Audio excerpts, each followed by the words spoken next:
After a magnificent 7 straight victories to start the year, Fermin Aldeguer arrives in the wild west of Aragon with a faint possibility of wrapping up the European Moto2 title. His closest rival and teammate Alonso Lopez now the only man that can stop the 16-year-old, and he starts from pole position. Who will come out on top in the first of 2 speed-up shootouts this afternoon in Aragon?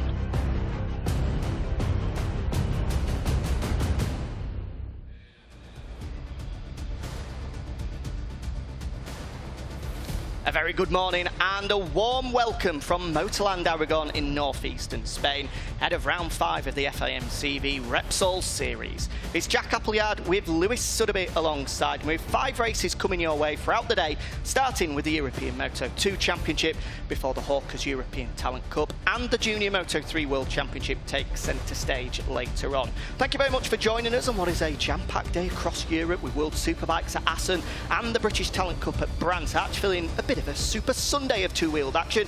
And of course, whilst mentioning Brands Hatch there, before we crack on with our opening race of the day, both myself and Lewis want to join the British riders in action here who've already sent their messages of support and love to Brad Jones following his accident yesterday. We'll have our fingers crossed in the commentary box throughout the day, hoping for some positive news.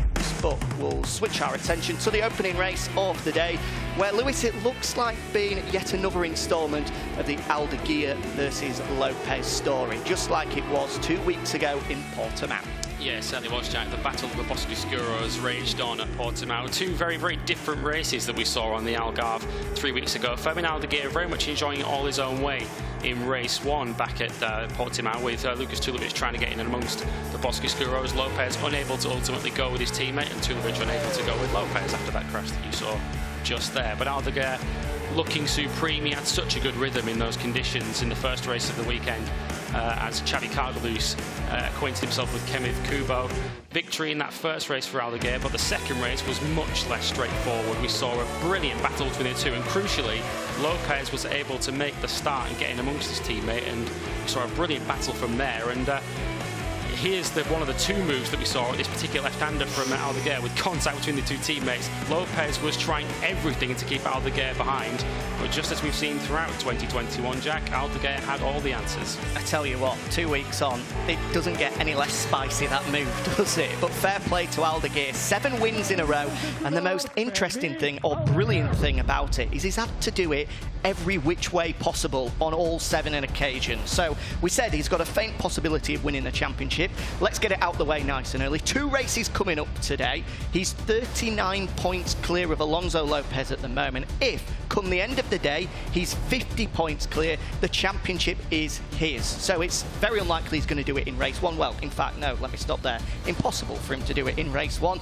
All of the intrigue, the interest will come in race 2, as long as things go his way in race number 1. But obviously, it's the key story of the day, and I think we will have our eyes on throughout the day. But, I mean, incredible to even be talking about a match point scenario in July. We're in July. We never see anybody crowned a champion this early in a year. Absolutely, it's incredible. In some ways, it's the nature of the spread out calendar that we've got in the FIM CEV Repsol. But yeah, there's no question that Fermin Aldeguer has been the rider of the season in the Moto2 European Championship, although he didn't enjoy it all his own way in qualifying, as mentioned, because it was his teammate who took the honours.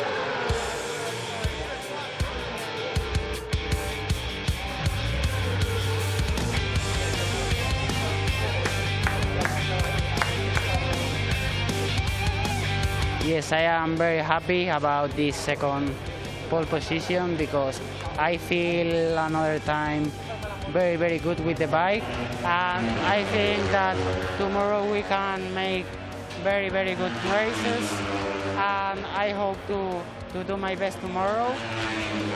Thank you for the team, because they make a really, really good bike.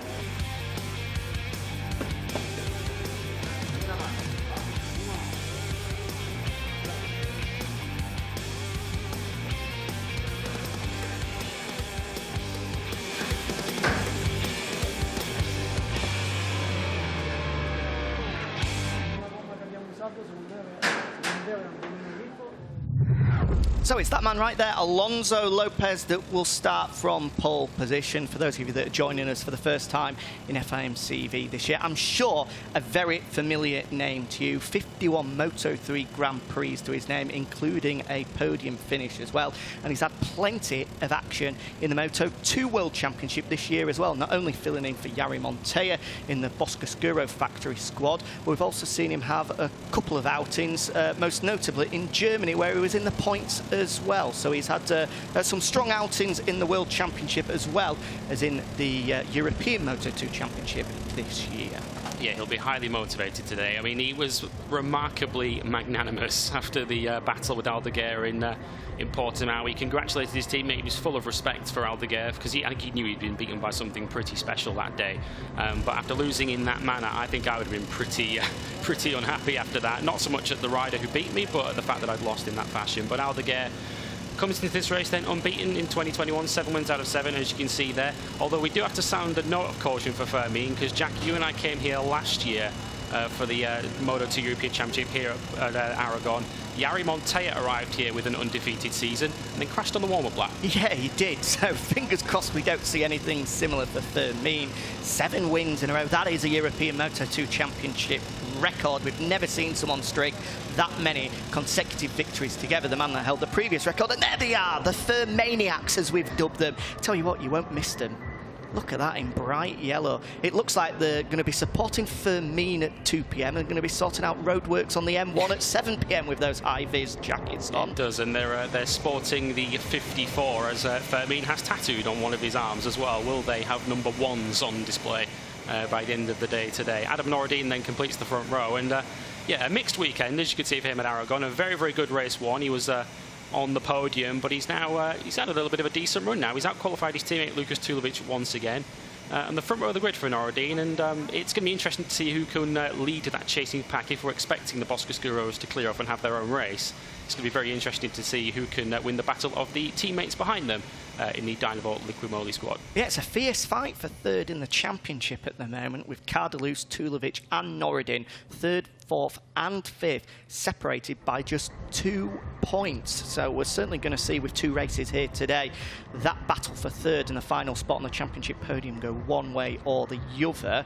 Remember, we've only got 2 races coming up after this one, so we really are into the latter half of the season now for these guys, where it's the total opposite. We're only at the halfway stage for the Junior Moto3 World Championship, just with the way the calendar works. Fronting row number 2 of the grid, Lucas Tulovic, another strong qualifying performance from the German. That's now back-to-back races off of the front row after starting the year with a pole position and then 2 third places. But he's very regularly been up there in the podium fight, always in that battle for sort of the best of the rest. I don't really want to dub it that, but it has been the best of the rest, with both Boscoscuro machines of Alonso Lopez and Fermin Aldeguer clear of everyone else in everything we've seen so far this year. Absolutely. I think let's call it how we see it. I think it's, I mean, that battle for the final podium position, subject to any drama up ahead with the Boscoscuros, is going to be fantastic today. Even in qualifying, Adam Norridine had a superb qualifying, and he actually had half a second in his pocket over Tulovic. But if we're expecting it to be closer in the race, there's going to be a huge battle, because from Tulovic in 4th on the grid all the way down to the 3rd row, where we find Matteo Ratto in 9th, just half a second covering those 6 riders. And that of course includes this man, Xabi Zurutuza, who had his career best, his equal career best result last time out. He's certainly going to be in that podium battle as well, which, as I say, is going to be fierce. He's really starting to find his feet, is Cardoso, after a bit of a shaky start to the season. I mean, a 9th and a 13th and then a 7th really isn't where you'd expect him to be finishing, with that much Grand Prix pedigree behind him. But suddenly from then, with the 2 races in Barcelona and the 2 races in Portimao, 3 straight top 5 finishes and then a 2nd place on the podium. So we'll see another strong running from him, and it's a welcome back to the grid for Aleix View, filling in for Dimas Ekipratama at the Mandalika SAG squad this weekend. A real shame that we don't have Dimas with us. visa issues. Obviously, has gone back to his native Indonesia following Portimao, and with travel restrictions, amongst other things, it just hasn't been possible for him to get back across from Indonesia, which is a huge shame. As a result, Aleix Fiu fills in, a man who had plenty of experience in the Junior Moto3 World Championship, also took part in the round at Barcelona, his home round earlier on this season, but that's the best showing from him so far this year, and no surprise as well, jumping onto a super bike like the Pertamina Mandalika Sag Kalex bike. And it's a happy return to this man as well. The Taiga is back roaring in the European Moto2 class. He certainly is. We've missed him. We haven't seen him since Estoril, and as you saw, when he did run at Estoril, he was very competitive as well. So he's certainly going to be in that pack, fighting for third position, if that's what we're expecting it to be. Just quickly on Aleix Fiu as well. He's done a very solid job this weekend, as you've already seen, starting on the second row of the grid. And Aleix Fiu, incidentally, has won a race here at Motoland Aragon this season. He races regularly in the Spanish Super Sport Championship, and he's currently, well, he's taken 2 wins this season. He's 4th in that championship with 2 victories, one of which did come here. He's a very good rider, is Aleix Fiu. Spent a lot of time in the Junior Moto3 class with Aspar, most notably in 2019. A lot of experience, so don't be surprised to see him challenging for a podium here. Here's the big bad Wilf, Sam Wilford, middle of the second row of the grid for him. Another good qualifying performance, just continues to improve bit by bit. That, incidentally, 8th spot, his best qualifying in his European Moto2 Championship career. He's on an incredible run, and I feel bad actually for mentioning this, because I feel like I'm going to curse him, of 18 straight point finishes. That stretches all the way back to the start of the 2020 season. He's seen the checkered flag, and most importantly, being inside the points now for 18 straight races. Incredible.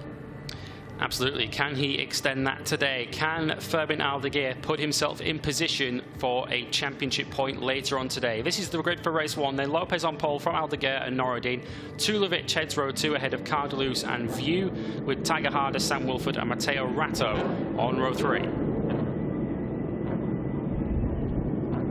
Row 4 is headed by Kenneth Kubo. Welcome back to Piotr Bieszczykowski, who had angina and had to sit out the last round at Portimao. He starts 11th ahead of Alex Skrig, who will mention this in a second. He could clinch the Superstock 600 class title in this race.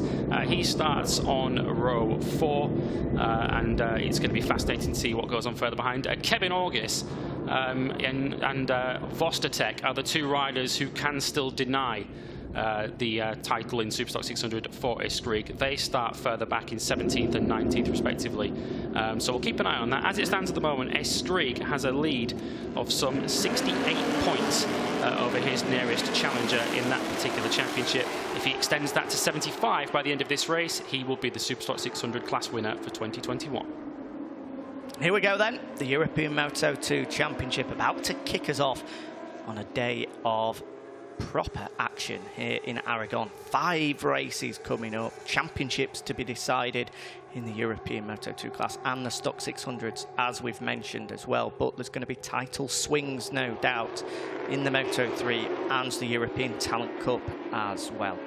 Alonso Lopez will start from pole position. Can he finally get the better of his teammate? Yeah, pretty decent conditions, you'd have to say, for these riders. When we arrived yesterday, but the conditions here on Friday were absolutely scorching. Conditions, temperatures touching 40. Air temperature, which is not comfortable when you're suited up in leathers and a crash helmet and having to ride around at the speeds these guys do. But as you can see, 26 at the moment. Temperatures in the morning tend to be fairly mild here by Aragon standards. Then the temperatures really do climb as we head into the afternoon. Bit of a breeze as well, which will be interesting to keep an eye on, particularly when we get to the Moto3 and the ETC bikes, and to see what kind of effect that breeze will have on those riders. And it was noticeable back in Portimao that when the temperatures climbed and conditions were hotter, Lopez was certainly closer to Aldeguer. Aldeguer certainly appeared to be stronger when conditions were cooler. Whether the relative lack of grip in the hotter conditions just played into Lopez's hands or not, or whether it was simply a coincidence, we may find out today. But the start is going to be all important here, Jack. Alonso Lopez proved in Portimao that if he can get the start and get ahead of Aldeguer, he's a very difficult rider to pass. Although, of course, Portimao, you could argue, is a difficult track to overtake on anyway, maybe a slightly easier around here. But if Lopez is to eat into that 39-point deficit that you see on screen to Aldeguer, the start is crucial. Yeah, it certainly is. Alonso Lopez has to get away well, and he has to go with Aldeguer. Aldeguer didn't really have it his own way in qualifying yesterday. A bit of an incident in the opening session meant he had it all to do in the afternoon session, where it is more difficult with the track temperature much higher. He did manage to pull a superb lap out of the bag to take second, and not to worry anyone, it was 0.6 of a second clear of everybody else in warm-up this morning. So here we go. Will it be 8 in a row for Aldeguer, or can Lopez finally get the better of him? Or will it be any of the best of the rest that can get in amongst it? We saw it last year. Montoya's streak came to an end, and we saw the fight between Nicky Tully, Montoya, and of course a number of others as well. 3 fierce fights. Will we be treated to the same today? The first of 5 races here at Aragon about to get underway. Lopez starts from pole position, a long wait here. The lights come on eventually and they go out. We're underway, and Lopez looks to have fired away well from pole position. Cuts across the nose of Aldeguer, who's gone backwards most importantly, and it will be Lopez who takes the whole shot with the championship leader Aldeguer down in 4th. Yeah, Tulovic got a terrible launch. He went more up than forwards off the line, but he's managed to go right around the outside of Aldeguer into turn 1. Aldeguer being a little bit cautious. The inside is not where you want to be into turn 1 here. It's a very tight corner where you end up with a bit of a bottleneck, and Aldeguer found himself in the wrong place, and the 2 intact riders are ahead of him, and this is dream ticket for Lopez. He's got to try and get his head down now and build up a gap over Aldeguer while he's stuck in traffic. What an opportunity for Lopez. This is the best he's had all year. 2 riders, 2 Dynavolt intact Sepang International Circuit men separating the Boscoscuros at the moment. As you said, Lewis, if he can get his head down here and pull out half a second, he just might be able to hang on all the way to the checkered flag here. That's certainly what he'll be thinking as he comes across the line and realises on his pit board, I'm sure they'll tell him that he's got Norridin for company rather than his teammate. Yeah, absolutely. We've had it confirmed there's no jump starts. Tulovic had a jump start of a different kind because he literally, the front wheel went skywards as he got off the line. Taiga Hada looks like he's made a good start. I think that's him next along in 5th, just behind Fermin Aldeguer. But you can see a noticeable gap, and Norridin is at the moment going with Lopez. There's a little bit of a gap, not a big one, but a little bit of a gap building between the 2 Lucumoli intact riders. And Aldeguer at the moment not exactly making much of an impression on the 3 riders ahead of him. A bit of a gap building up. He'll just try and get into his rhythm. There's a bit of a battle building for 5th position as Hada looks as if he may well lose that. That's, I think, the 18 of Cardoso trying to pull up the inside, but no way through there. It's a double apex final corner, so sometimes you can follow through that first apex and cut inside on the inside of the final corner, turn 17.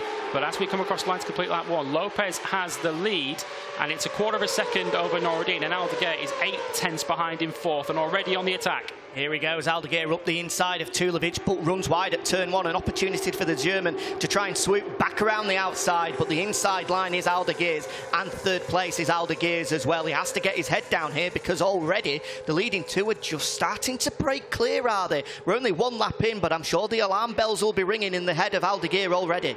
Yeah, absolutely.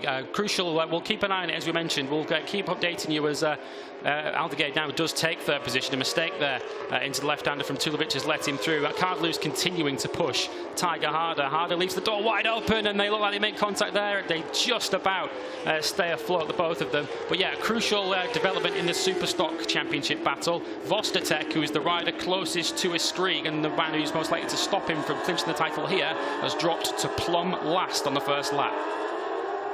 So it's a Lopez that leads the way. This is a strong second lap coming from the Spaniard. He's going to be well clear of a second ahead of Adam Norridin as they come across the line into the second half of the second lap here as we go through turns 12 and 13. They'll go left, then right, just rise over the hill slightly before dropping back down for the bus stop chicane of 14 and 15 before the near kilometre-long back straight. Don't be surprised if we see the fight for victory come down to the wire here. We've seen it on many occasions.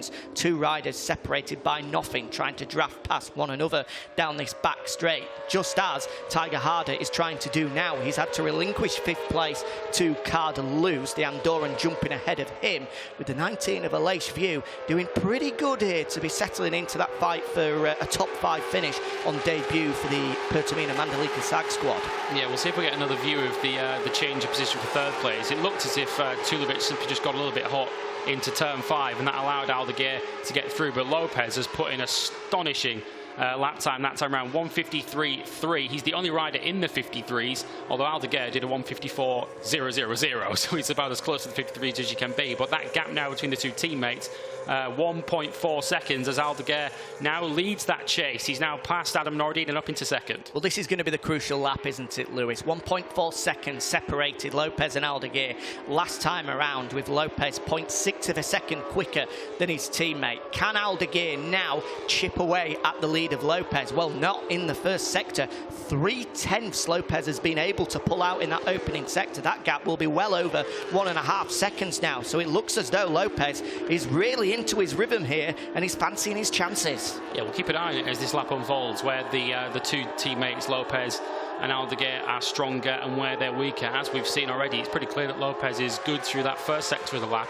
We've already seen Aldeguer involved in 1 or 2 battles in that first sector, and as we've already mentioned, this is his first lap of clear track, but it's another fastest second sector of the race so far from Lopez, although Aldeguer was closer to him. He just lost another 10th, but it's quickly adding up. That's already the thick end of half a second that's gone missing for Aldeguer to his teammate on this lap so far. As they come through the left-hander, they'll complete sector 3. This was the battle for second place. Aldeguer getting up the inside of Nordin and making it stick into turn 1. Nordin then, any chance of getting back through, disappeared with a mistake at turn 5. And now it's the two Boscoscuros that are away at the front, although Aldeguer looks as if he's responded a little bit in that third sector, which involves that sort of bus stop section from turns 12 to 15. He's pulled a 10th back on Lopez, but it is punch and counter punch between these two teammates as they come across the line now.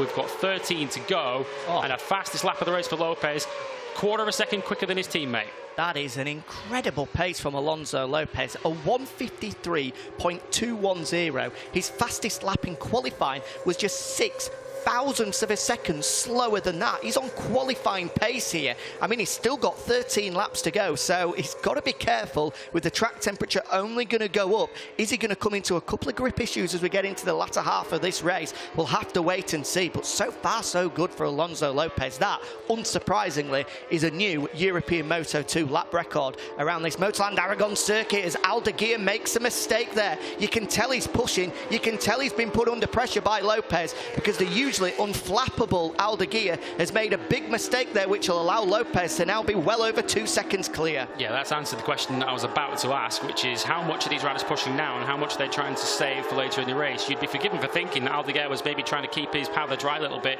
and make sure he had some tyre for the end of the race and try and close in on Lopez later on. But it's very clear from that moment that he is on the limit, trying to stay with Lopez, and he did lose half second in that second sector. Lopez is just absolutely charging away at the front. He's going to have to be careful, of course. He needs to make sure he has some tyre left at the end, but I suppose the further up the road he is, the less it's going to matter. This is seriously impressive stuff from Lopez so far. Aldeguer, as we've said, has been perfect throughout the year. We've not seen a single mistake from him apart from right there, and that's a clear indication of the pressure he's been put under. He looks as though he's back into his rhythm now. We'll see what the gap is. There's still a long way to go. 12 laps remaining after they complete this lap as they come across the line momentarily. We'll keep our eye on the timing screen to the left of our pictures here. Lopez will come across the line there, right in front of our commentary box, with Aldeguer how far behind? 1.9 seconds. So we'll make a note of that with 12 laps to go to see if the 16-year-old can start to chip away. Yeah, they're the only riders in the 153s at the moment. Everyone else is in the 54s and lower, although Lucas Tulovic is starting to come back at his teammate Adam Nordin. He's just half a second behind him now, and he gained 3/10 on that last lap.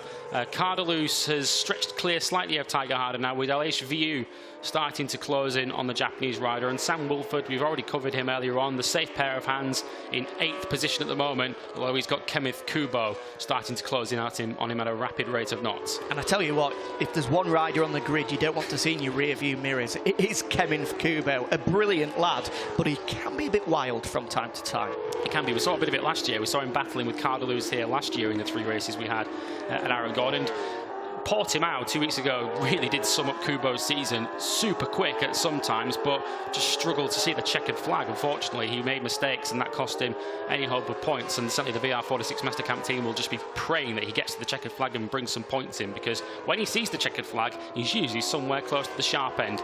This is the battle then for third place. I mentioned a moment ago that Tulovic was starting to come back Noureddin. Set his personal best lap of the race last time around, did the German. He's closing in on his Malaysian teammate. On this lap at the moment, he's pulled another couple of tenths back, so we could be in for a switch of third place very, very shortly. And Taiga Hada, just with a bit of a watching brief behind Cardoso. They're just about matching Tulovic, but matching Noureddin, should I say, but Tulovic definitely appears to have the pace of this quartet that we can see battling for the podium at the moment. Yeah, he's only a couple of bike lengths behind his teammate, as you can see on screen now, the 7 ahead of the 3 at the moment. Meanwhile, at the front of this race, it was 1.9 seconds last time around. Alonso Lopez gets waved on, as does Aldeguer as well. It's now 1.3 seconds, 6 tenths. Aldeguer's pulled back in that lap, and I think, Lewis, we can start the Jaws music. Yeah, absolutely. And it wasn't so much Aldeguer getting quicker, it was Lopez dropping off. He was in the 54s that time around, whereas Aldeguer's continuing to do this incredible pace. That was what was particularly impressive in race 1 at Portimao. His rhythm was extraordinary. He's able to just do those lap times, lap after lap after lap. Another 53.4. Lopez dropping into the 54s. But just again, to emphasise how strong these two are and how much of a class of the field they are, the next fastest rider behind them, that was Tulovic. He did a 1:54.8.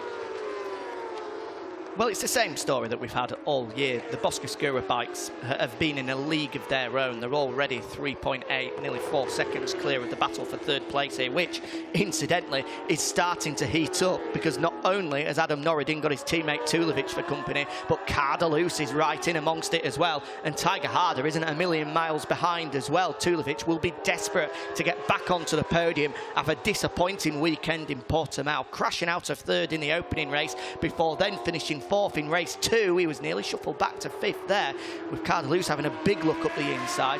But this fight is going to rage right down to the final lap. The fight for third heating up big time. Yeah, we promised we'd keep an eye on the Superstock 600 Championship potential crowning for you, and at the moment it's looking very, very good indeed for Alexis Skrigg. We don't know what's happened to Ondrej Vostatek, but he's some 16 seconds off the back of the field in last position.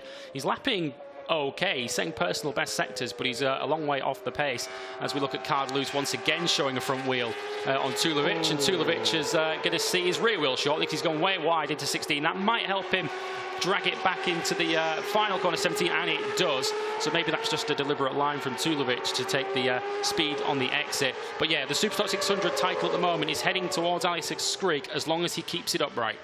And there goes Tulovic up the inside of his teammate Noureddin. He's had enough of waiting around. He saw the front wheel of Cardoso and thought, this is my moment to go. And there he goes into turn 1 ahead of Noureddin, and Tulovic now up to third. But suddenly it's an 8-wheeler for this fight for third place, because Taiga Hada has managed to drag himself into the mix. As there goes Cardoso up the inside at turn 4, and Hada will join him through up the inside at turn 5 as well. And suddenly Noureddin has been bumped back from 3rd to 6th in the space of 5 corners. Yeah, the executive order was carried out there, unfortunately, on poor Adam Noureddin. He was back in the 56s that time around on the last lap. That's some 2.5 seconds slower than the leaders, so it's clearly his pace is dropping off badly, and he's soon going to come under pressure from LHVU as well, who's at the back of this train. As we mentioned, he's on the Pertamina Mandalika bike as a substitute for Dimas Eki Pratama, and doing a very, very good job. This was the battle we expected. It was the battle we teed up before the race. We expected 4, 5, maybe more riders all to be scrapping for this final podium position, and at the moment that's exactly what we're getting. Meanwhile, at the front, Alonso Lopez has stabilised it a touch. He was back in the 53s on that last lap, still lost a tenth to Aldeguer. The lead is currently hovering at just over a second, but as we already mentioned, the Jaws music will be starting, and it's going to be fascinating to see how that eats away at Lopez. It's nothing worse on your pit board than seeing your lead go 1.0, 0.9, 0.8, 0.7 and see it whittled away. That's going to be the feeling that's going to be affecting Alonso Lopez right now as Aldeguer continues to chip away at him. Down the back straight in this fight for third place then, Taiga Hada, the man sat 5th at the moment, just went a little bit wide through 14. And as a result, didn't get the best drive out of turn 15 down that back straight, but he's just been able to hold off Noureddin's advances there and hold on to 5th. For the moment, as they come across the line, it's now under a second, 0.9 the difference between Lopez and Aldeguer with 9 laps left. That's a second he's pulled back in just 4 laps. I think it's a matter of when, not if, Aldeguer is able to get onto the rear wheel of Lopez now. Absolutely. Norridin, unfortunately, his pace is continuing to drop off. He's in the high 55s again. He's slower than the 3 riders behind him, back to Kubo in 9th position. Fortunately, behind Viu, who's the 5th of the riders in this train. There's a pretty decent gap, just under 4 seconds back to the battle between Wilford and Kubo for 8th position. So hopefully that will be the extent of the damage for Norridin. Hopefully he can regroup here and try and get back into his rhythm and stay with this group, because this battle looks like it's going to rage all the way to the end. Cardoso, back at Portimao, had some fantastic pace in both races. Unfortunately, in race 1, he struggled to stay on the same line from one lap to the next. He was pretty erratic, but he certainly had the pace to go with the podium contenders, and he's proving it again here. Back at the front then, Alonso Lopez leading the way to number 21. As we said, 9/10 of a second clear of teammate Aldeguer as he flick left and then right through turns 12 and 13 here at Aragon. And you can see the sun is absolutely pounding down on the circuit. The temperature is going to rise throughout the day. And as the temperature goes up, so does the track temp as well, posing more and more issues for these guys. Here's this battle for 3rd place. Cardoso still sat there in 4th, and Hada looks to have found a little bit of rhythm himself. He's back onto the rear wheel of Cardoso, the Andorran now, having made a couple of errors last time around, which saw him fall into the clutches of Norridin. Here we go then. Is Cardoso going to be able to pull alongside and then through on Tulovic? No, not this time around. Once again, he has a look, but no way through on the German. Yeah, he's done a few of that, hasn't he? We've seen it into turn 12 and we've seen it into turn 16 as well. He likes to show Wilby inside, but he's just trying to distract the rider ahead of him and force them into a mistake. But as they flash past us out of our commentary box window, once again having a little look at the inside, that's not going to phase Tulovic, who gets it nicely stopped into turn 1. But it does seem to be stabilising between these 5. Tulovic, once he hit the front of this group, threatened to pull away. He seems to have more pace than the others. Certainly not proving that way at the moment. Here is Alex Esrig running in 12th position outright, comfortably leading the Superstock 600 class. And as we mentioned earlier on, he has 68 points in hand over Andrei Vostatek, who is currently last on the road, which would be 7th of the Superstock 600 runners, which would see Esrig increase his lead to in excess of 75 points, which is the magic number he needs to take the title here. I'm sure Hector Faubel will have the champagne on ice. Well, maybe not yet, because they've got a race later on today, but he'll certainly be chilling it at the moment, ready for some celebrations later on this evening, because it all looks to be going the way of Alex Esrig. That will be back-to-back Superstock 600 titles for Hector Faubel. Incidentally, after Fermin Aldeguer managed to clinch that one for them in 2020. This fight for 3rd continuing to rage on, but it's still Tulovic that leads the way, though. There's certainly going to be pressure piling up on the shoulders of the number 3, but he's managing to withstand it all at the moment fairly comfortably. He doesn't look to be flapping just yet.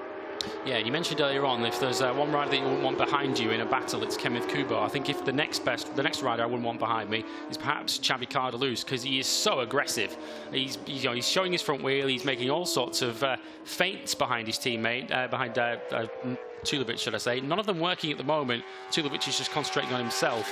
As we look at the leading group, it's tenths of a second we're dealing with here between Lopez and Aldeguer. We're going to have 7 laps to go then. The lead is just under 7 tenths. Another tenth and a half coming out of the lead of Lopez. It's just, as I say, we're talking in hundreds and tenths here. And if it continues at this rate, they're going to be together with a couple of laps to go, maybe. Here comes Cardoso. He's finally going to make his move on Tulovic. The German looks to his left-hand side, sees the 18 there. He has a look over his shoulder a little bit there to make sure that Taiga Hada wasn't going to come through as well. And then he gets his head down and concentrated onto the rear wheel of the 18 in front of him. Can he find an instant response here? Tulovic normally does his best to bite back as soon as possible. Through turns 4 and into turn 5 here. No way through just yet. Cardoso holds his own.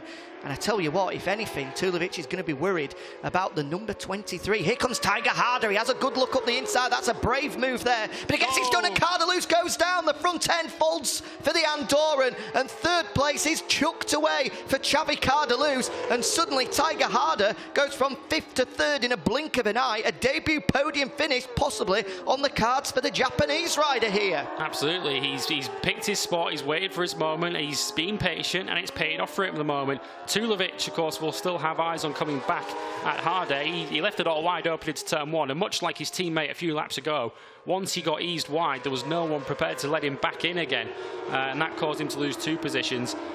Cardoso is absolutely fine, as we've seen. There he is, up on his feet, but a potential back-to-back podium going missing for the Andorran, and that is where it happened, unfortunately, in turn 7. So we're looking now as if we've got 4 riders remaining in that battle for 3rd place, with the battle continuing to rage at the front. They're pretty much matching each other. There's nothing between them on this lap so far, and that's what Lopez has just got to try and do. He's essentially got to try and do qualifying laps from here, try and match the pace of Aldeguer and keep him at arm's length. On that time around, once again, a 10th off the lead, and it all came in the final sector, which crucially, if we get into a battle, is where the overtake is likely to be made. Oh, this is boiling up so nicely. 6 laps to go, half a second between them. As you said, Sudders, they're chipping away a 10th at a time. It's going to be down to nothing with just 1 lap remaining, exactly how we'd want it. Lopez will be desperate to finally get the better of his teammate, and I'm sure he would have hoped to have been that 1.5, 2 seconds clear as he was at one point in this race. He's not going to have it the easy way. We have got a fight on our hands with 6 laps remaining here in Aragon, not only for the lead, but for 3rd place as well, with Hada, Tulovic, Norridin and Aleix View all in the mix for that one. Absolutely, and it was what I alluded to a few laps ago, but it's going to be a real test of Alonso Lopez's mental strength here, because if he does look at his pit board on every lap, he'll have seen it go from 0.9 to 0.8 to 0.7 to 0.6 and now to 0.5. It is relentless from his 16-year-old teammate, and I did wonder to myself, would Fermin Aldeguer, with so few races remaining, suddenly decide, you know what, 2nd wouldn't be the worst result for my championship. It'd certainly be much better than throwing it at the scenery and having a 14-point lead going to race 2. I definitely don't think that's Aldeguer's approach at the moment. He can see an 8th straight victory just half a second up the road. We forget that he's still only 16 years of age. I'm sure there's a little bit of youthful exuberance comes into his thinking at times. He won't be thinking at all about settling for 2nd, and Alonso Lopez will be worried about the fight for 1st as well. We just saw he had a big look over his shoulder there. I tell you what, for a man with such experience, he's been watching his pit board, seen it tick away. Why is he looking over his shoulder down the kilometre-long back straight, where carrying momentum is absolutely everything? He could have lost a 10th of a second just from having a look over his shoulder there. It's down to 0.3 as a result now on the pit board, 0.4 actually as they came across the line. We can throw this piece of paper keeping track of what the gap is, because they're pretty much together now. Yeah. Lopez versus Aldeguer, 5 laps to go, seconds out, ding ding, let's get it on. Absolutely, as Tulovic is now coming back at Hada, unable to get through. It's as I say, it's a very difficult corner to get inside. You need to be right alongside as you hit the braking zone, ready to make a move, stick into there, because the corner just tightens up on you as you go through turn 1. Then you have to haul it back over to the left-hand side for turns 2 and 3. Tulovic again doing some interesting lines behind Hada, who will be desperate to hang on to this. As you mentioned, it would be his 1st ever podium. Here is the I'm cautiously saying the Superstock 600 champion-elect. He's 5 laps away from it, is Alex Skrieg. Vostotech is still running, but he is still very much at the back of the field, and with so few laps to go, that's where he's going to stay. So if he keeps it on the road, the title is heading his way, but where the title is heading in Moto2 is still very much up in the air. Lopez needs these points to keep the championship alive. He would be down to 34 if they finish in this order. But no, it was the interesting psychology, wasn't it, of the pit board. If you think your rider's under a bit of pressure, you perhaps tell him that the gap's slightly less than it is to give him a bit of a hurry up. But I'm pretty sure Lopez is on the limit already. No, it certainly is. It's going to be interesting to check the pit board as we get into the latter stages, certainly on the final lap as well. The Boscoscuro team are extremely experienced, and I'm sure they won't be making the mistake. If the gap is 0.3, tell him it's 0.3. If he puts +0, we've seen on a number of occasions that suddenly having +0 on your board for the first time on the last lap can just scramble a few riders' heads. So they need to be as honest as possible with him and let him know that the gap at the moment, although is starting to be on the line of comfortable, it is still comfortable for Lopez. 0.4 of a second it was last time around, and it's gone up to half a second. So for the first time in this race, or for the first time in a long time, Lopez has managed to respond to the pressure from Aldeguer. Boy, did he respond. He was back in the 53s last lap around. And incredible pace that these two are showing. The fact that they're still lapping in the 53s and low 54s at this stage of the race, given what they were doing in qualifying, is quite exceptional. And as you can see, they've got 15 seconds of empty time up behind them. But we've got 4 riders who've still very much got their eyes on the final podium position. It's still advantage Hada for the moment. And Tulovic is going to chase him all the way to the flag. First sector of this lap, once again, Lopez slightly faster, but but again, we're talking in hundredths of a second. Aldeguer is tending to be stronger towards the latter part of the lap, and he's going to need that. And that lead of half a second doesn't sound like much, but with fewer and fewer laps to go, that lead is actually bigger than it sounds. It's everything for Alonso Lopez at the moment, is half a second. That is enough to manage just about with 3.5 laps remaining. But as you've said, just enough, isn't it, to stop Aldeguer from having a desperate lunge up the inside. It is. What is it? 2, 3, maybe even 4 bike lengths, as we can see, as they flick left through turns 12 and then right into 13 here. Incidentally, just quickly, that fight for third at the moment still in the hands of Taiga Hada, but Tulovic only 2/10 adrift. So we're going to have to somehow try have our eyes on the front and also the fight for third. I'm not sure how we're going to manage that, but it's exactly how we'd want it. Down the back straight then, it's still Lopez that leads the way, and Lopez was just a little bit slower than Aldeguer through that third sector. This fourth sector is where the 54 comes into his own. Has he been able to respond after Alonso Lopez dragged that gap out to over half a second for the first time in a couple of laps last time around? Out to the final corner then. Lopez leading the way once more, head buried beneath the bubble. He comes across the line in front of us with Aldeguer not far behind, 0.3 of a second. It's as close as he's been with 3 laps to go, and look at that. He's hard on the brakes into the turn 1, the Boscoscuro sideways, and he's pretty much glued to the rear wheel now of Lopez. Absolutely, and that will really encourage Aldeguer to see Lopez going slightly wide into turn 1 just there. Wide again through turn 4, but that's not a big deal really. It doesn't cost him much time. But yeah, this is now very, very much game on. Aldeguer has closed that gap. He saw that 1 lap from Lopez where he dropped back into the 53s, and Aldeguer responded with a 53.9 of his own. They are the thick end of 2 seconds a lap quicker than the podium battle behind them. These two are on a completely different level. They've been the class of the field all season. They've been throwing bombs at each other throughout this race.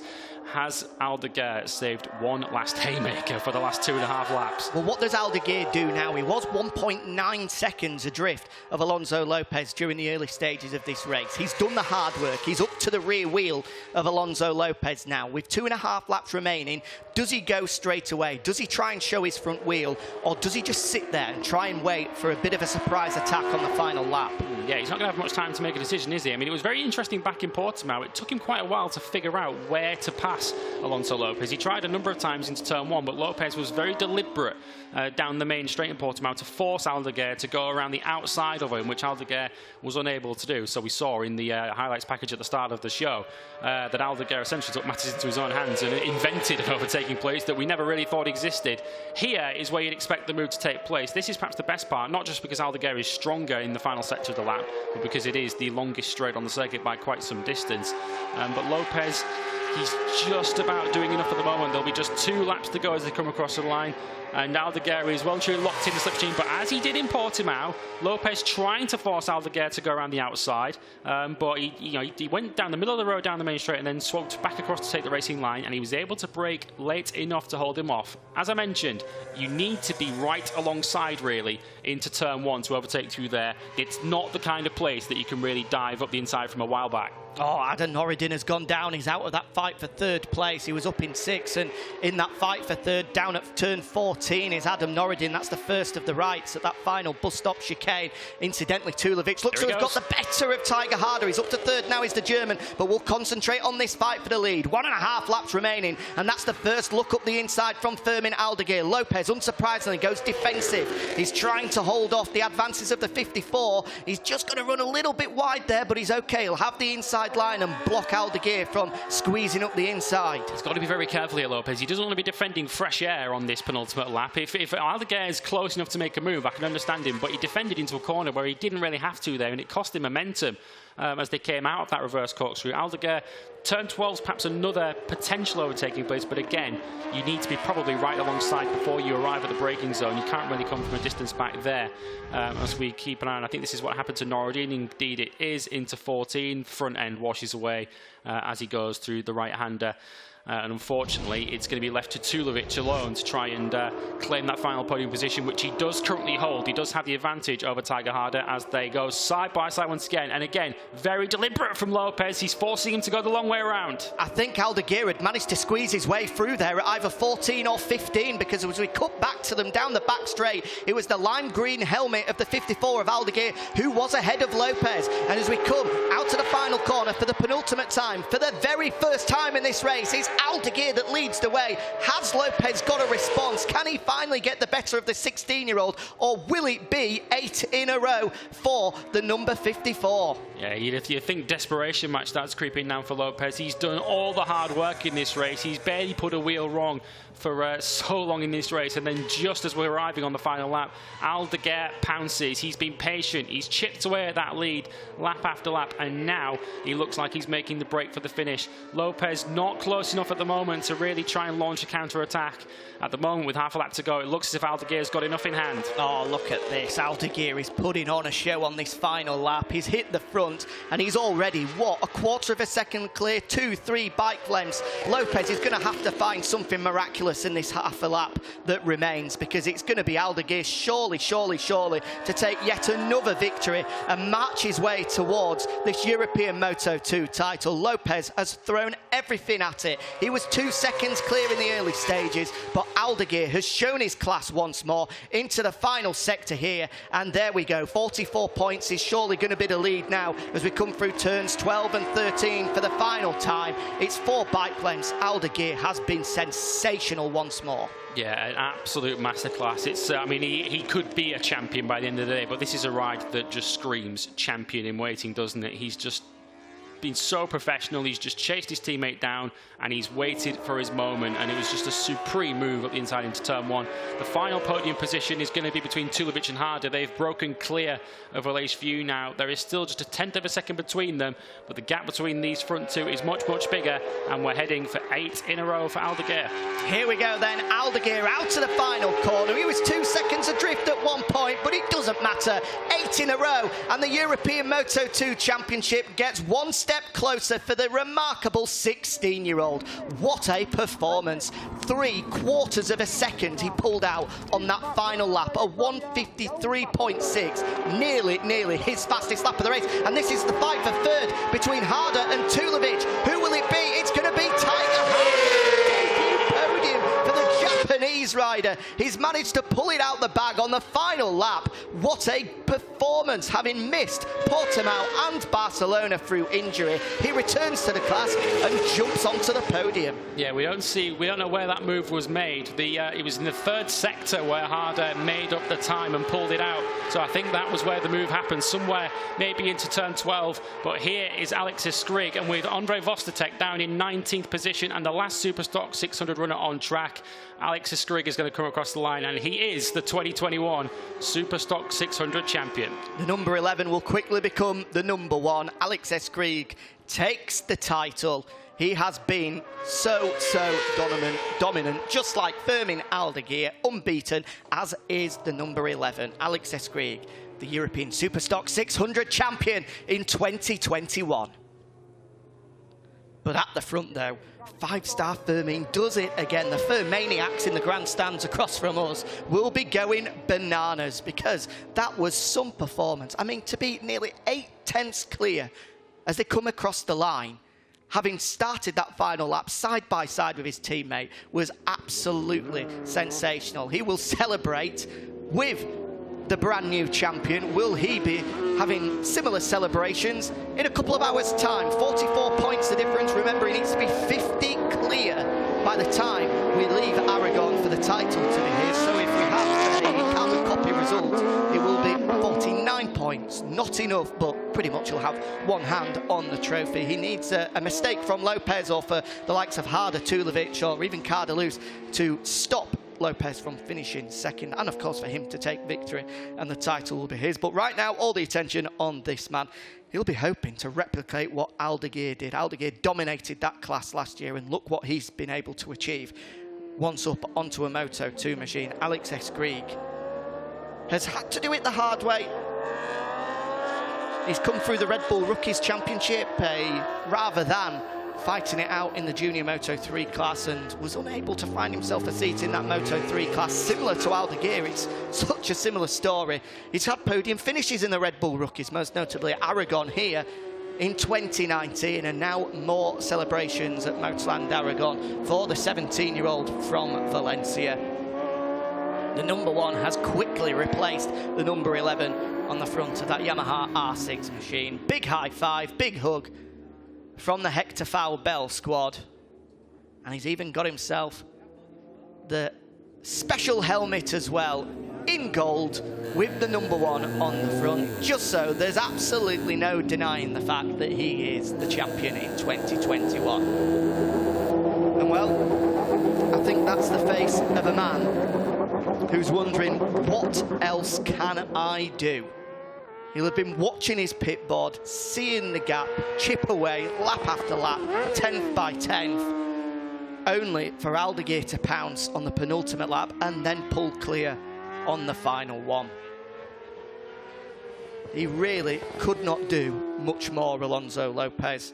The fastest lap of the race does go his way, but little consolation for the number 21. The 19-year-old will have to regroup. He'll come again in our second race, and there's going to be huge celebrations for this man as well. Taiga Hada, the Japanese rider, the man from Tokyo, had a monster high side in Barcelona around 6 weeks ago that ruled him out not only of the Catalunya round, but also Portimao as well. Now back at full fitness, and he returns with a debut podium. What a result for the AGR team. The first time they'll be onto the podium since, of course, Edgar Pons was able to take the title in 2019. And there we go, Alex Escrig comes across the line. Huge celebrations for him. The 2021 Stock 600 title goes his way. I think there's some tears in pit lane as well, is there? I can hear someone crying in Parc Ferme. I hope that's not Sudders. Maybe the emotion of it all has just got too much for him. Oh, it's Aldeguer, of all people. Maybe they're not tears. Oh, no, they are, I think. Maybe he's a little bit teary-eyed as a 16-year-old. Because I think he knows that a result like that all but guarantees him the championship. One of the Fermaniacs, maybe the mother there, of Aldeguer, celebrating in a high-vis yellow. Oh, I tell you what, look at that. There's tears everywhere in Parc Ferme. An emotional win for Fermin and for Alex Escrig and his squad as well. You can see there's hugs going from Aldeguer to Escrig and vice versa. There are the Fermaniacs jumping up and down. I tell you what, they get everywhere. They travel. We saw them in Portimao. We've seen them in Estoril. Over land and sea do they follow their favourite Fermin Aldeguer. And we're going to hear from him shortly as well. Sudders has made his way down to Parc Ferme and will get the thoughts for an 8th time in a row from the remarkable 16-year-old. The World Championship awaits for him, there's no doubt in that, but with who? That's the big question. Boscoscuro, there were reports a couple of weeks ago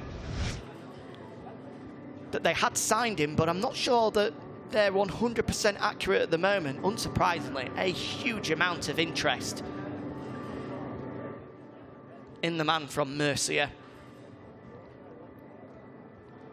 And there's no surprise about that as well, given his dominance in 2021. Celebrations once again from the Boscoscuro squad across the line. We'll have to wait and see what he says, but for me, I think that goes down as his best win of the year. He's done it each way possible in 2021. He likes to flag victory, last lap battles, but very rarely has he had to overcome a disadvantage like that on the opening lap. Down in 4th place after a poor start, 2 seconds adrift, but still nobody could stop him. And it's 8 wins in a row and a perfect 200 points. As he speaks to some of the local media first before we eventually get to hear the thoughts of the Boscoscuro man. Incidentally, we'll just run you down further through the results, as we've seen, Taiga Hada, of course, taking third place ahead of Lukas Tulovic in the end. Only 600ths of a second, separated the Tokyo man and the German rider. Great result for Aleix View as well on his debut ride for the Pertamina Mandalika SAG squad. He takes 5th. Sam Wilford taking 6th as well. That's gone unnoticed. That is a 3rd straight 6th place finish for the Brit. And point score finish number 19 in a row as he continues to chip away and build his way up through the championship. That'll move him up to 6th overall as we see the Stock 600 podium take place. 3rd in the end going to Leon August. Sander Kreutzer taking 2nd with Alex Eskrig on the top step of the podium once more. There's Leon August, the Avintia eSponsorama Junior Squad man, celebrating 3rd place. Sander Kreutzer takes 2nd. The Dutchman once again onto the podium. But it's an 8th victory in a row and the title for Alex Eskrig in the Stock 600 class. Aragon, I'm sure, a happy hunting ground for the young man from Valencia. First ever podium and only podium in the Red Bull Rookies came here in 2019, and now he's able to celebrate a championship victory. Celebrations for him. Will there be more for Fermin Aldeguer later? 8 wins in a row. Let's go down to Parc Ferme. Sudders has caught up with the 16-year-old. Yeah, you left it late in that one, but 8 race victories in a row now for you in the 2021 season. It looked like you were giving absolutely everything there to catch Alonso. Tell us about the race. For me, it's amazing, this race, because in the start of the race, Alonso pushed too much, and I don't feel good in the start of the race, but after, I put my rim, and I got to hit. And in the last lap, I tried to overtake. And in the last lap, I made a very good time and opened a little bit of distance. And some words in Spanish, please. Pues la carrera ha sido muy difícil. Al principio ha tirado muy fuerte Alonso y no me encontraba muy bien al inicio, pero después he puesto mi ritmo, lo he cogido.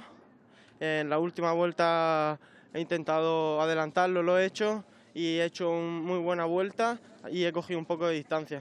Así que súper contento, y esta carrera va para mi abuela y para toda mi familia por su fallecimiento. Congratulations, good looking race too. Alonso Lopez started our first race of the day here in Motoland Aragon from pole position.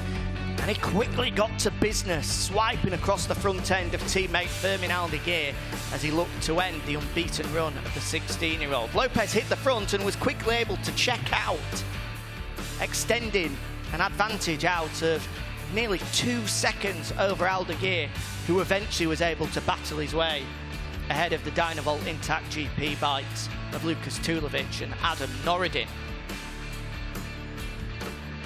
Lopez posted a 53.2, pretty much identical to what he managed in qualifying yesterday. An electric pace at the start of the race, which nobody was able to live with. The alarm bells were ringing for Aldeguer as he swooped through on Tulovic and then Norridin in the space of a couple of laps. He then got to work, chipping away lap by lap, the gap coming down from 1.9 to 1.3. Suddenly it was beneath a second at 0.9. And then it just started to stagnate, a 10th here, a 10th there, as the fight for third properly started to heat up, with Norridin for a handful of laps able to hold off the advances of Hada, Tulovic and Cardoso before they all went through, and then suddenly Cardoso went down, having taken 3rd spot away. Despair for the Andorran.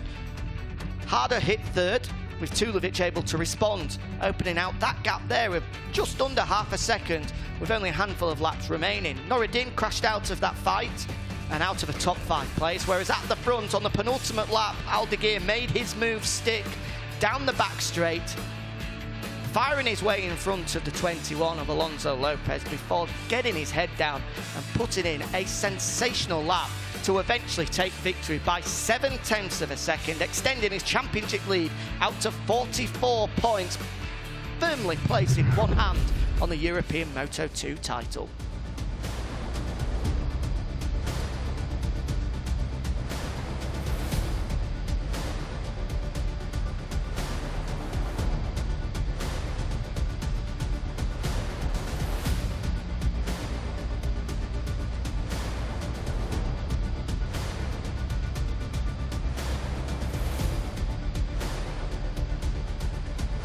Further down the field then, McKinley Kyle, Fernando Paz, the Filipino, takes the final spot inside the top 10. Takeshi Ishizuka, the Japanese rider, on his return as well, finishes at 11th. Alex Escrig, as we've said, the top stock 600 man, and takes the championship as well. A disappointing afternoon for Mattia Ratto, the man that was 6th in the championship, unable to put together another strong performance, as we see there. The only two fallers in that one, Noridine and Cardoso, as we get to the podium celebrations. First out will be Tokyo's Taiga Hada. I'm excited to see the Taiga Raw on the podium for the very first time. He's been up against it this year. A huge crash in Barcelona ruled him out for 2 rounds. A long road to recovery, but he's completed that recovery in brilliant style to jump onto the podium. A first ever visit to a European Moto2 podium for the 22-year-old. Alonso Lopez will no doubt be the most disappointed man on that podium, having to settle for second once more. And an emotional Fermin Aldeguer takes victory. You could see there was a lump in the throat when talking to you, Sudders, down in Parc Ferme there. I think some family difficulties over recent weeks. You could see the emotion in pit lane from his family as well. But what a way, we're unsure exactly what the circumstances are, but obviously we send our love to all of the Aldeguer clan down in Parc Ferme, and what a way to honour whatever has happened in recent weeks than a victory like that. I said his best in 2021, and I think he probably agreed as well. As he lifts the P1 trophy aloft, he points skywards for the 8th time in 2021. What a performance, what a rider the 16-year-old is.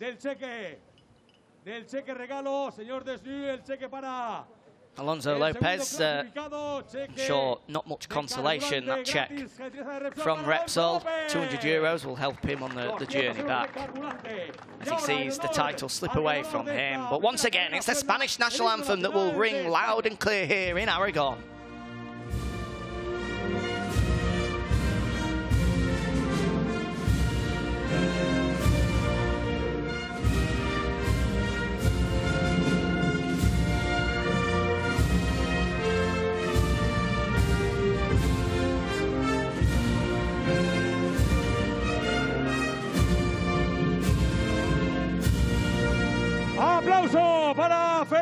Victory number 8 for Fermin Aldeguer.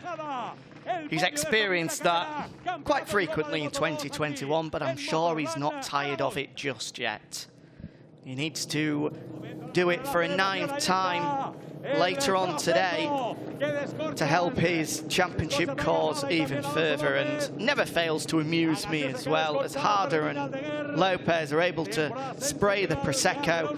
Aldeguer, at still only 16, is still left with the fizzy water.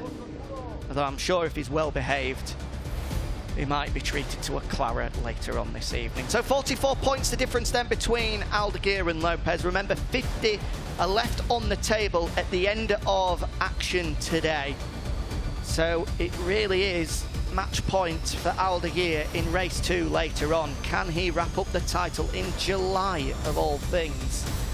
He's going to need a little bit of help from the guys further behind. We'll check that one out later on as Taiga Hada moves himself up into the top 10 in the championship after that 16 points there. Kubo 11th, Seti 12th, Biesiakurski 13th. Aleix Fiu jumping up to 16th as well after that good run to a top 5 finish. But it's all about Aldeguer once again in the European Moto2 class. I know we've said it a lot, but I mean, what else can you say? He has been utterly sensational, as has this man as well. There is official confirmation. Alex Escrig, the number 11, is now the number 1. He is the Stock 600 champion in 2021. 84 points clear of the Czech rider Boscoscuro. There's no coming back now. Second, third, the final championship podium place is still up for grabs in that one, so still plenty to fight for in a Stock 600 class. But Escrig wins that one. He will move up, no doubt, to the Moto2 class next year and look to replicate Fermin Aldeguer. Can Aldeguer replicate him and take the championship in a couple of hours' time? Do not go anywhere. You will not want to miss it after that brilliant opening encounter of the day. Put the kettle on, get yourself a cup of tea, because we're straight at it once again. The Hawkers European Talent Cup is up next here from Aragon.